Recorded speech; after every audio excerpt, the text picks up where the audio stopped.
আসসালামু আলাইকুম রহমতুল্লাহ। দুবার সেটা হইলে আমরা মোমিনচড়া খাল, মোমিনচড়া গাং কই আমরা এটারে।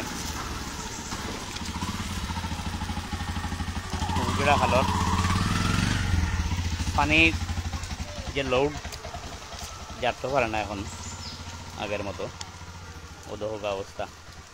এটা লেগে আমরা মোমিনচড়া ব্রিজ, যেটা আপনারা দেখাইছিলাম যে রাস্তার পুরোটা নিচ ভাঙিয়ে গেছে কি ওদহকা, এটার নিচ দিয়া পানি একবারে রাস্তার অতটুকু পর্যন্ত আইসে, যে কোনো সময় এটা ভাঙিয়ে যেতে পারে।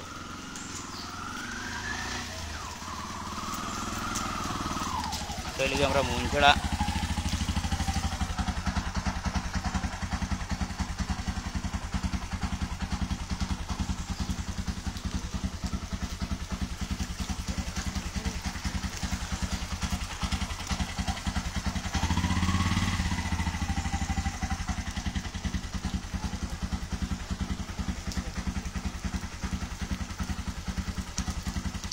তাছাড়া বাঁশঝাড়, বাঁশ আর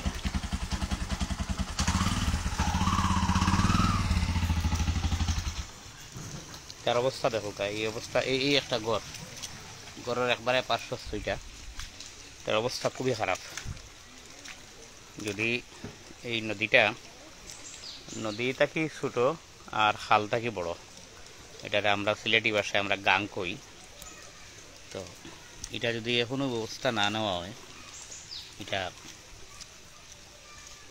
খনন, সীমানা চিহ্নিতকরণ এবং এই যে বিষয়গুলা, যে অতিবৃষ্টির কারণে যে কোনো সময় মানে পানিটা প্রবলেম করে। অনেক সময় দেখা যায় যে বেশি বৃষ্টির লোড ধরতে না পারলে এই আমরা আশিগড় টু গিলাসওয়ার যে মেইন সড়ক, এটার উপরে দিয়ে যায় আর কি। আর এই জায়গাটা হইলে বেশি বিপজ্জনক, বারবার আমি দেখাইছি। ইতিমধ্যে আমরা সদ্য বিদায়ী থানা নির্বাহী উপজেলা নির্বাহী কর্মকর্তা মহোদয় 3 লাখ টাকা একটা বরাদ্দ দিয়া গেছেন। এখন যদি এস্টিমেট হয়ে যায়, তো রিসেন্ট টেন্ডার হয়ে এটা কাম হওয়ার কথা আর কি। অতটুকু পর্যন্ত রাস্তার আইছে, অতটুকু পর্যন্ত নিচ দিয়া খালি এই একটা জায়গা বড় বড় গাড়ি আমরা বন্ধ করে রাখছি। এরপরেও এটা রিক্সের উপরে আছে। এই যে গাড়িগুলা দেখোকা অনেকটা রিক্স নিয়ে। আর আমি কর্তৃপক্ষের দৃষ্টি আকর্ষণ করি আর এটা যাতে সুরাহাট করেন। এই গাড়িটা খুব রিক্সের মাঝে। আর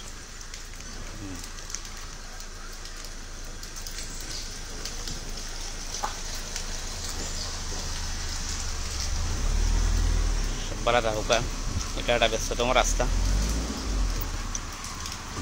আসসালামু আলাইকুম রহমতুল্লাহ।